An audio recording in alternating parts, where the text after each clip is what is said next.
When the phone on my nightstand vibrated at 9 o'clock on a freezing Saturday night in late November, a primal instinct woke me before I even opened my eyes.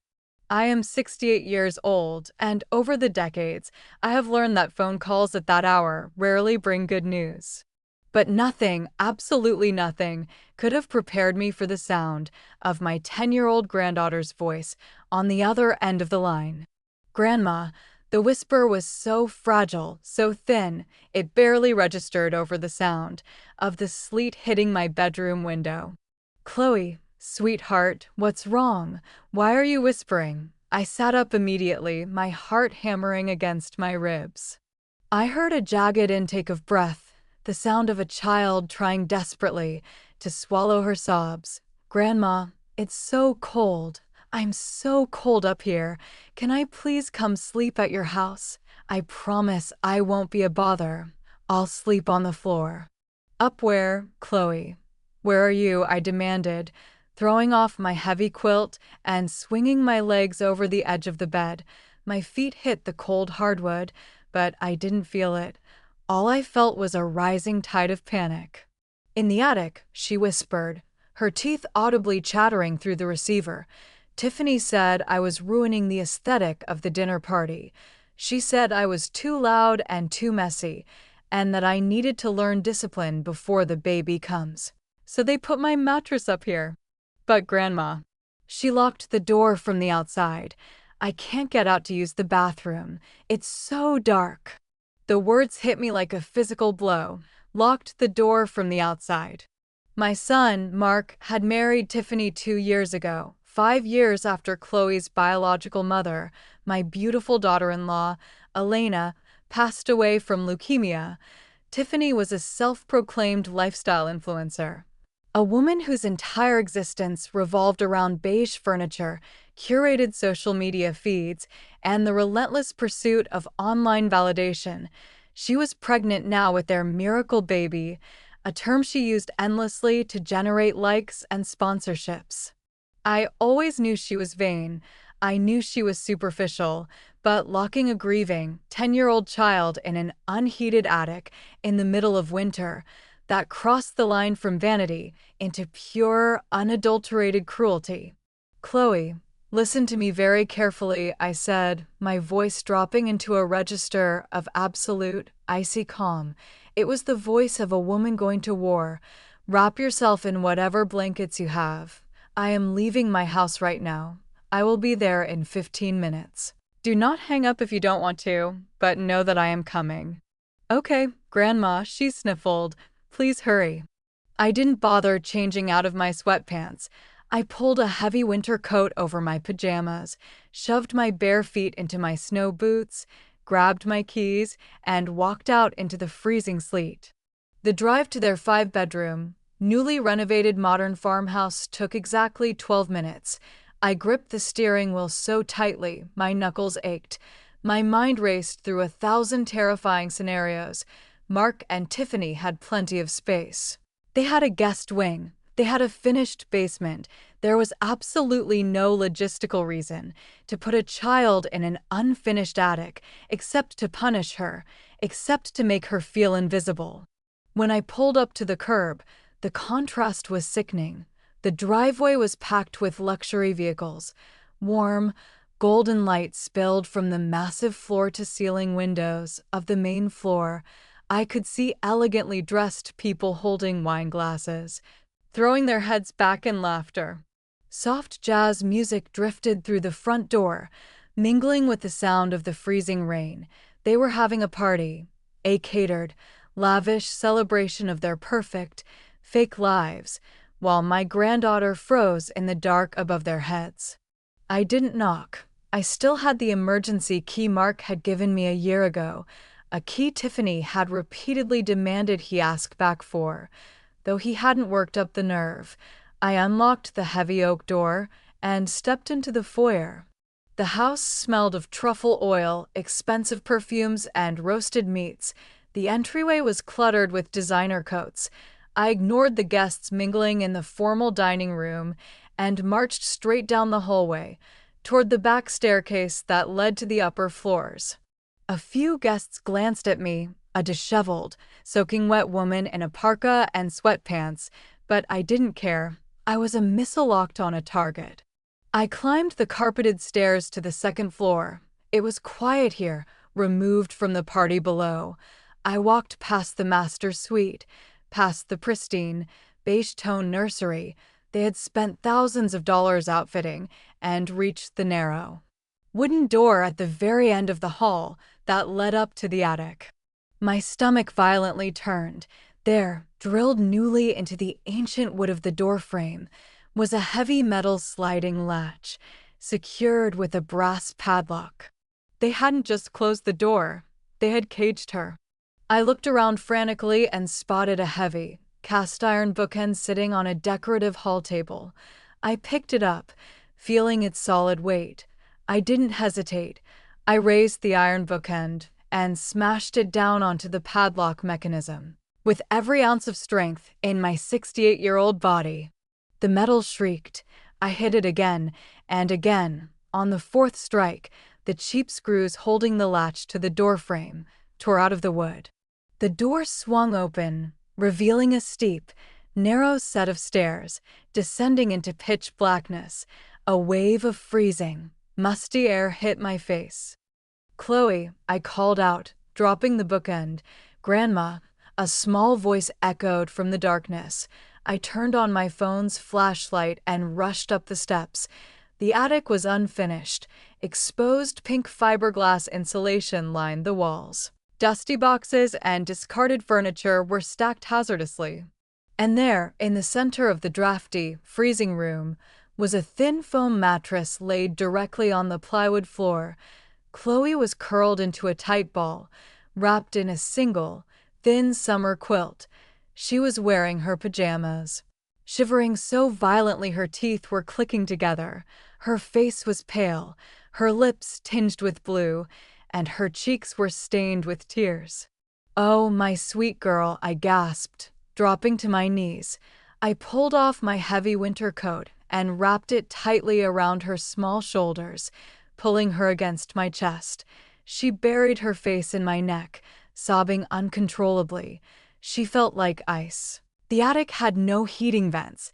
It was barely above freezing outside, and this room was an icebox. "I'm sorry, Grandma," she wept into my shirt. "I didn't mean to ruin the party. I just wanted a piece of bread because I was hungry, but Tiffany said I was getting in the caterer's way and that I was a nuisance." "You did nothing wrong," I whispered fiercely, kissing the top of her head. "You are perfect, and you are leaving this house right now." I helped her stand. I kept my arm wrapped tightly around her, guiding her down the dark, treacherous stairs. When we reached the second-floor hallway, I didn't lead her toward the back door. I didn't sneak her out like a secret. I wanted them to see. I wanted every single one of their wealthy, influential friends to see exactly what kind of monsters were hosting them. I marched Chloe down the grand, sweeping staircase that led directly into the main living room. The jazz music was still playing. The clinking of glasses filled the air. "Mark," I roared. My voice carried the authority of a mother who had reached her absolute limit. It cut through the music and the chatter like a gunshot. The room fell dead silent. 40 faces turned to look at the staircase. Mark stepped out from the crowd near the fireplace. He was wearing a tailored blazer, holding a snifter of bourbon. His face went completely pale as he took in the sight of me, in my wet pajamas, and his daughter, wrapped in an oversized coat, shivering against my side. Tiffany appeared right behind him. She was wearing a stunning, backless silk dress, her hair perfectly styled, but her flawless face contorted into a mask of pure, ugly fury. When she saw the broken lock in my hand, I had picked it up on my way down. "Mom, what are you doing here?" Mark stammered, looking around nervously at his guests, who were whispering to each other.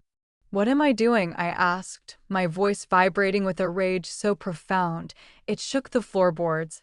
"I am retrieving my granddaughter from the unheated, freezing attic, where you locked her in like an animal, so she wouldn't ruin your aesthetic." Gasps rippled through the crowd. Several women covered their mouths. "Eleanor, you are completely out of line," Tiffany hissed, stepping forward, her voice a sharp, venomous whisper intended to keep the scene quiet. Chloe was misbehaving. She was throwing a tantrum and disrupting the caterers. She needed a timeout. We put her up there to cool down and learn some discipline. "You put a padlock on the outside of the door, Tiffany," I said, raising my hand and tossing the broken metal latch and padlock directly onto the expensive glass coffee table. It landed with a heavy, shattering crash. "You locked a 10-year-old child in a room without heat or a bathroom in the middle of winter. That is not discipline. That is child abuse." Mark finally found his voice, stepping in front of his wife in a pathetic display of defense. "Mom, keep your voice down.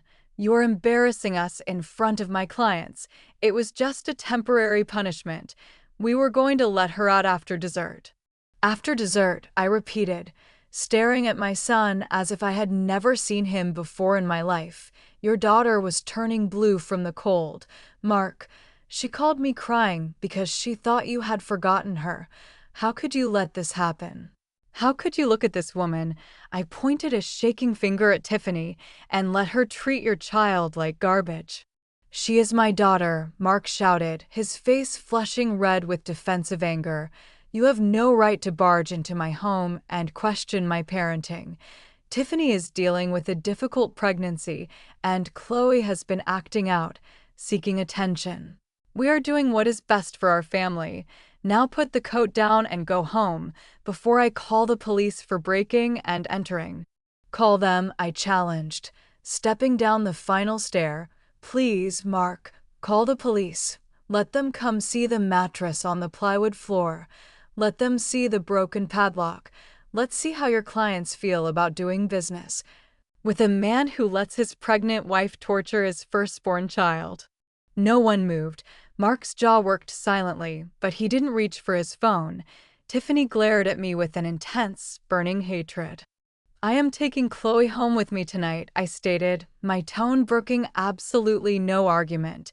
"If you try to stop me, I will scream the details of what you've done to every person in this room until my lungs give out." Mark looked down, unable to meet my eyes. He stepped aside. He actually stepped aside. "You're a bitter, meddling old woman," Tiffany spat as I walked past them toward the front door. "If you take her tonight, don't expect to ever see her again. We will cut you off." "You don't have the power to cut me off, Tiffany," I said, pausing at the door to look her up and down. "Enjoy your party. It's going to be the last one you ever host." I led Chloe out into the freezing rain, put her in the heated car, and drove away from the nightmare. When we arrived at my modest, warm house, I drew Chloe a hot bath. I made her a mug of thick hot chocolate with extra marshmallows. I wrapped her in my fluffiest fleece blanket and sat her by the radiator in the living room. She didn't speak for a long time. She just stared into the mug, her hands trembling around the warm ceramic. "Are you warm enough, sweetheart?" I asked gently, stroking her damp hair. She nodded slowly. "Grandma," she asked, her voice small and hesitant, "am I really a nuisance? Tiffany says I take up too much space and that I'm too needy." My heart broke into 1,000 irreparable pieces. I knelt in front of her, taking her small face in my hands. "Chloe, look at me. You are a gift. You are a light in this world. Your mother loved you more than anything, and I love you more than life itself. You are never a nuisance. Do you understand me?" She nodded, a single tear tracking down her cheek, and then, in the quiet safety of my living room, the dam broke. The truth of the last 6 months came pouring out of her, in a rush of agonized confessions. She told me that the attic wasn't a one-time punishment. It had been her permanent bedroom for the last 3 weeks. Tiffany had decided that the nursery needed to be expanded into a play suite for the new baby, so she had taken Chloe's bedroom. When Chloe asked where her toys went, Tiffany told her she had sold them online to pay for organic baby clothes because 10-year-olds didn't need toys anyway. She told me she wasn't allowed to be in any of the family photos Tiffany posted online because her presence ruined the aesthetic of a young, modern couple starting their family. She told me that for dinner, while Mark and Tiffany ate organic, home-cooked meals in the dining room, she was told to eat leftovers standing at the kitchen island, so she wouldn't mess up the table setting. "Dad never says anything," Chloe whispered, wiping her eyes. "He just looks away when she yells at me. He told me I need to be a big girl and make sacrifices, so Tiffany doesn't get stressed out. But Grandma, I'm so lonely." I sat on the floor, holding her while she cried until she fell asleep on the sofa. As I covered her with a blanket, a cold, hard resolve crystallized in my chest. My son had made his choice. He had chosen the superficial illusion of a perfect life, with a monster over the safety and well-being of his own flesh and blood. He had forgotten the vow he made to his first wife on her deathbed, but I hadn't forgotten. The next morning was Sunday. I let Chloe sleep in until noon. I made her a massive breakfast of pancakes and bacon. I didn't text Mark. I didn't answer the 3 aggressive voicemails Tiffany left on my phone, demanding I return Chloe immediately so they could go to a pre-planned brunch. On Monday morning, instead of taking Chloe back to that house of horrors, I called her school. I asked to speak with the school counselor, Mrs. Higgins, a woman I had known since Mark was a student there. "Mrs. Higgins, it's Eleanor," I said when she answered. "I need to ask you about Chloe. Has she been acting differently lately?" There was a heavy sigh on the other end of the line. "Eleanor, I'm so glad you called. I've been trying to reach Mark for weeks, but his new wife always intercepts the calls. Yes, Chloe has changed drastically. She's withdrawn. She falls asleep in class, and honestly, she's been coming to school hungry. She told a teacher last week that she wasn't allowed to pack a lunch because they were out of sandwich meat, but she had a $100 bill in her backpack that Tiffany gave her to buy cafeteria food, which made her a target for bullies. We are extremely concerned about emotional neglect." "You don't need to call them anymore," I said, my voice steady. "Chloe is with me, and she is going to stay with me. I need you to document everything you just told me. Put it in writing. I will be sending a lawyer to collect it tomorrow." "A lawyer?" Mrs. Higgins asked, though she didn't sound surprised. "Eleanor, what is going on?"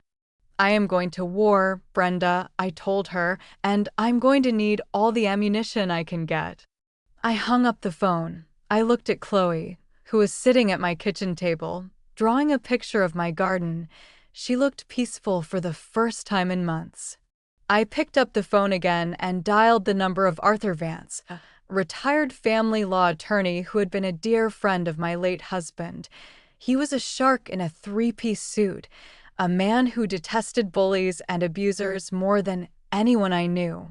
"Arthur," I said when he answered, "it's Eleanor. I need to file for emergency custody of my granddaughter, and I need to absolutely destroy the people who hurt her." "I'll put the coffee on, Eleanor," Arthur said, his voice dropping into a gravely serious tone. "Come to the office in an hour." The battle lines were drawn, and I was about to show Tiffany and Mark that hell hath no fury like a grandmother protecting her own. Arthur Vance did not waste time. By Tuesday morning, an emergency ex parte motion for temporary custody was filed with the family court, citing severe emotional abuse, physical neglect, and child endangerment. Attached to the motion were the photographs I had taken of the freezing attic, the broken padlock, the bare mattress, and the sworn affidavit from the school counselor detailing Chloe's steep emotional decline and signs of malnourishment. The court granted the temporary emergency order within hours. At 4 p.m. that same day, a sheriff's deputy knocked on the door of Mark and Tiffany's modern farmhouse to formally serve them the papers. I wasn't there, but Arthur had a process server accompany the deputy to document the reaction. According to the report, Tiffany completely lost her mind. She screamed at the deputy, claiming I was a kidnapper and a liar, while Mark stood in the background, looking utterly shell-shocked as the legal reality of what they had done finally crashed down upon him. My phone blew up immediately. 30 missed calls from Mark, texts filled with frantic apologies, threats, and desperate pleas. "Mom, please, you can't do this. You're destroying my family. Mom, Tiffany is stressed. This is going to hurt the baby. Answer the phone. Eleanor, you're stealing my child." I didn't answer a single one. I handed the phone to Arthur, who systematically documented every message as evidence of their instability. The emergency custody hearing was scheduled for Friday morning. It was a closed session in family court. I arrived early, wearing my best gray suit, holding Chloe's hand. She was terrified, but I had promised her she wouldn't have to speak to them. And I intended to keep that promise. She stayed in a quiet waiting room with a court-appointed child advocate while Arthur and I entered the courtroom. Mark and Tiffany arrived 10 minutes late. They brought a flashy, expensive lawyer who looked like he belonged on a billboard. Tiffany had completely changed her aesthetic for the occasion. Gone were the backless silk dresses and heavy makeup. She wore a modest, floral maternity dress, her hair pulled into a messy ponytail. She was playing the part of the overwhelmed, exhausted, well-meaning mother to perfection. Mark wore a somber suit, looking at me with eyes full of betrayal, as if I were the villain in the story. Judge Hernandez, a stern woman with a reputation for zero tolerance regarding child abuse, took the bench. She reviewed the file, her expression unreadable. Tiffany's lawyer began the proceedings with a predictable narrative. "Your Honor, this is a tragic misunderstanding fueled by an overbearing, interfering grandmother who has never accepted my client, Tiffany, as her son's wife. The child, Chloe, has been acting out due to the impending arrival of a new sibling. The parents instituted a brief, temporary timeout in an upstairs room. The grandmother broke into their home, traumatized the family, and kidnapped the child. We demand immediate return of custody and a restraining order against Eleanor." Tiffany dabbed at her dry eyes with a tissue, letting out a soft, theatrical sniffle. "I love Chloe like my own," she whispered loudly enough for the judge to hear. "I just want her home so we can be a family." Arthur stood up slowly. He adjusted his glasses and looked at Tiffany with an expression of mild disgust. "Your Honor, opposing counsel refers to an upstairs room and a brief timeout," Arthur began, his voice calm and methodical. "Let us look at Exhibit A." Arthur handed a glossy, 8x10 photograph to the bailiff, who passed it to the judge. It was the photo I had taken of the attic door, clearly showing the heavy sliding latch and the broken brass padlock on the outside of the door. "A padlock on the exterior of a door is not a timeout, Your Honor," Arthur stated. "It is imprisonment. Furthermore, the room in question is an uninsulated, unheated attic on the night my client rescued her granddaughter. The outside temperature was 32 degrees. We have meteorological reports attached." The judge frowned, studying the photo closely. She looked up at Mark. "Mr. Vance, did you or did you not place a padlock on the outside of the room where your daughter was sleeping?" Mark swallowed hard, his Adam's apple bobbing. "Your Honor, she was wandering the house at night. She has sleepwalking issues. It was for her own safety." "Sleepwalking," Arthur interrupted, pulling another document from his briefcase. "Strange. According to the complete medical records obtained from Chloe's pediatrician, which cover the last 10 years of her life, there is not a single mention of sleepwalking. There is, however, an invoice included in Exhibit B. It is a receipt from a local hardware store for one brass padlock and a sliding latch. purchased by Tiffany Vance 3 weeks ago, the exact day Chloe was permanently moved out of her bedroom. Tiffany stiffened. Her lawyer leaned in to whisper something to her, but Arthur wasn't finished. Opposing counsel claims Tiffany loves Chloe like her own. Arthur continued, his voice rising in volume. Let's examine that maternal love. Exhibit C. Arthur produced a stack of printed pages. They were screenshots from Tiffany's public Instagram and TikTok accounts. These are posts made by Tiffany Vance over the last 6 months, Arthur said, reading from the pages, quote, finally transforming the guest room into the ultimate content studio. Can't wait for my child-free aesthetic to shine, end quote. That guest room was Chloe's bedroom. Another post, dated 2 weeks ago, shows a marketplace listing where Tiffany sold a vintage dollhouse. The caption reads, decluttering the old junk to make room for the new baby's organic Montessori toys. Out with the old, in with the new. That dollhouse belonged to Chloe's deceased biological mother. Mark turned to look at Tiffany, his eyes widening. You sold Elena's dollhouse, he whispered, his voice cracking. He apparently hadn't known. Tiffany flushed red, her perfectly crafted facade beginning to crack. It was taking up space. It didn't match the house. She hissed back at him. Judge Hernandez slammed her gavel down, silencing them. Mr. Vance, Mrs. Vance, you will address the court, not each other.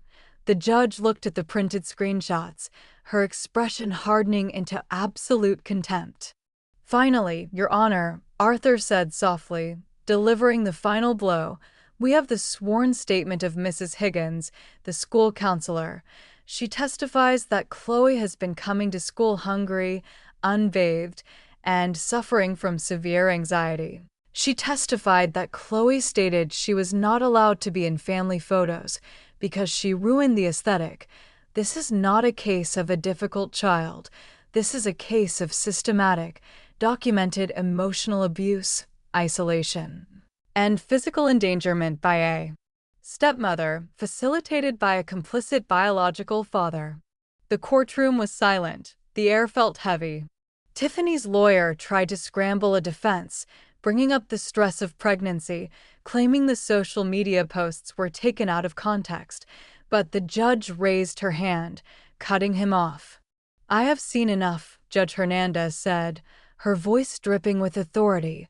The photographic evidence of the padlock alone is enough to establish endangerment. You do not lock a human being, let alone a 10-year-old child, in an unheated attic from the outside. That is a fire hazard, a safety hazard, and a profound act of cruelty. The judge looked directly at Mark. Mr. Vance, your failure to protect your daughter from this treatment is an appalling dereliction of your duties as a father. Temporary full legal and physical custody is hereby awarded to the grandmother, Eleanor Vance. Furthermore, I am ordering an immediate, full investigation by Child Protective Services into both of you. You will have no contact with the minor child, pending the results of that investigation and a psychological evaluation.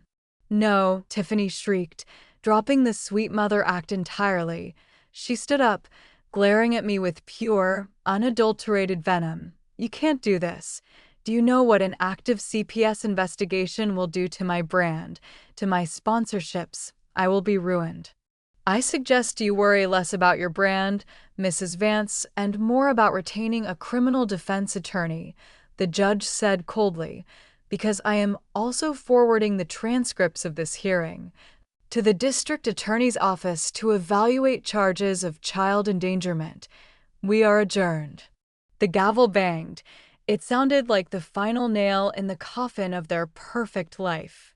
I stood up, feeling a profound, overwhelming sense of relief wash over me. I had won. Chloe was safe. As we walked out of the courtroom, Mark tried to approach me. He was weeping, reaching out a shaking hand. Mom, please. I didn't realize how bad it was. I was just trying to keep the peace. Tiffany was so demanding. I didn't want to lose her. I looked at my son, the boy I had loved and raised, and I felt nothing but a cold, distant pity. You sacrificed your daughter on the altar of your wife's vanity, Mark. You chose the peace of your marriage over the safety of your child. You are a coward.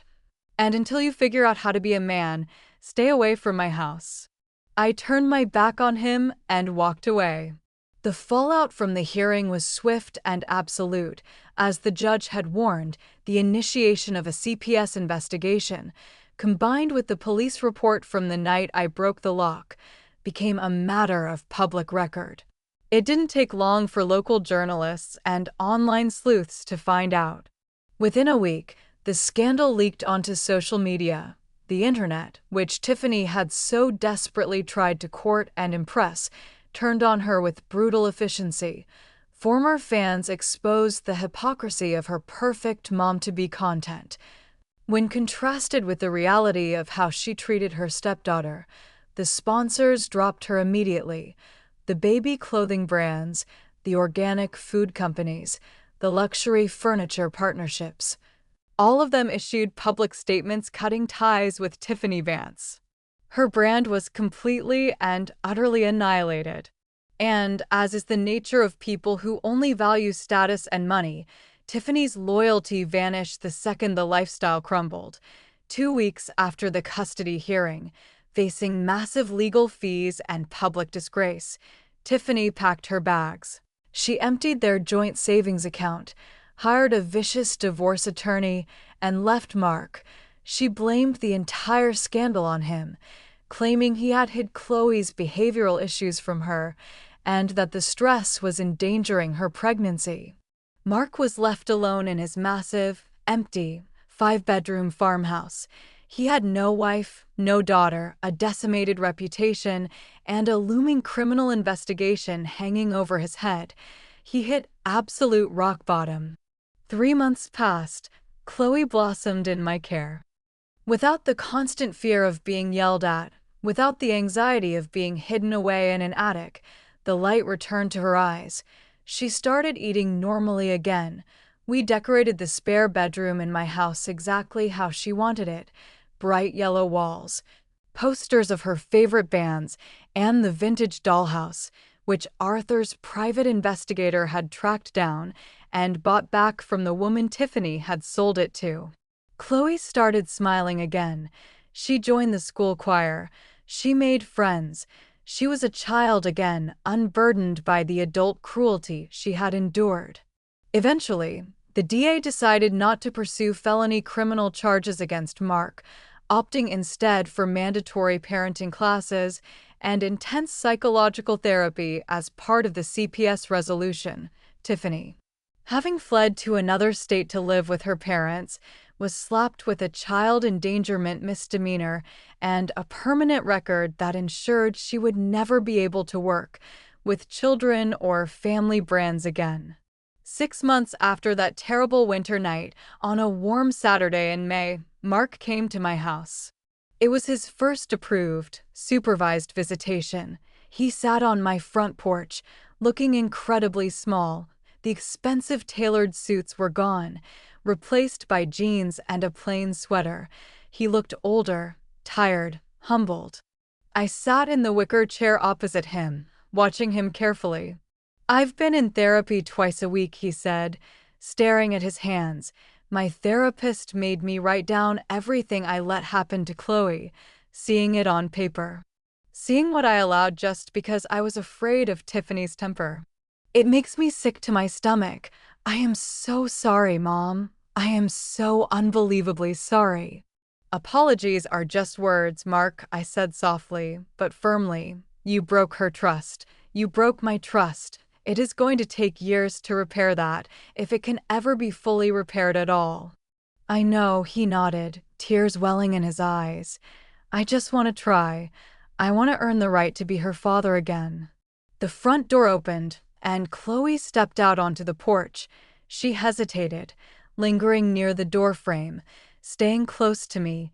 She looked at her father cautiously. Mark stood up slowly. He didn't rush her.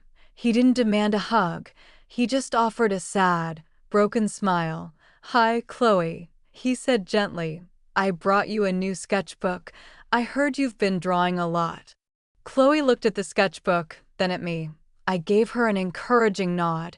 It was her choice. It would always be her choice now.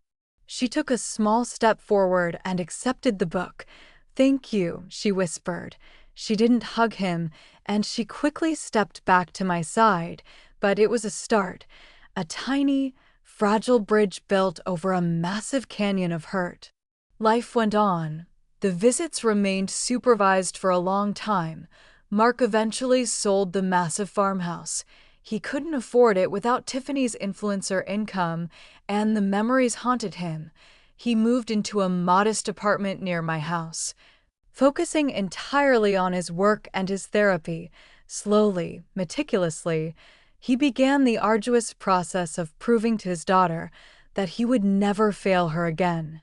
I don't know if things will ever be normal for our family. Trauma leaves scars that don't just wash away with time and apologies. But as I sit in my garden today, watching Chloe laugh as she chases the neighbor's golden retriever across the grass, I know that I did the right thing. People often say that a mother's job is to protect her children, but a grandmother's job is different. A grandmother's job is to protect the innocent, even if it means destroying the child she raised to do it. Love is not blindly supporting someone when they are wrong. True love is fierce. It is holding the line. It is kicking down locked doors and dragging the monsters into the light.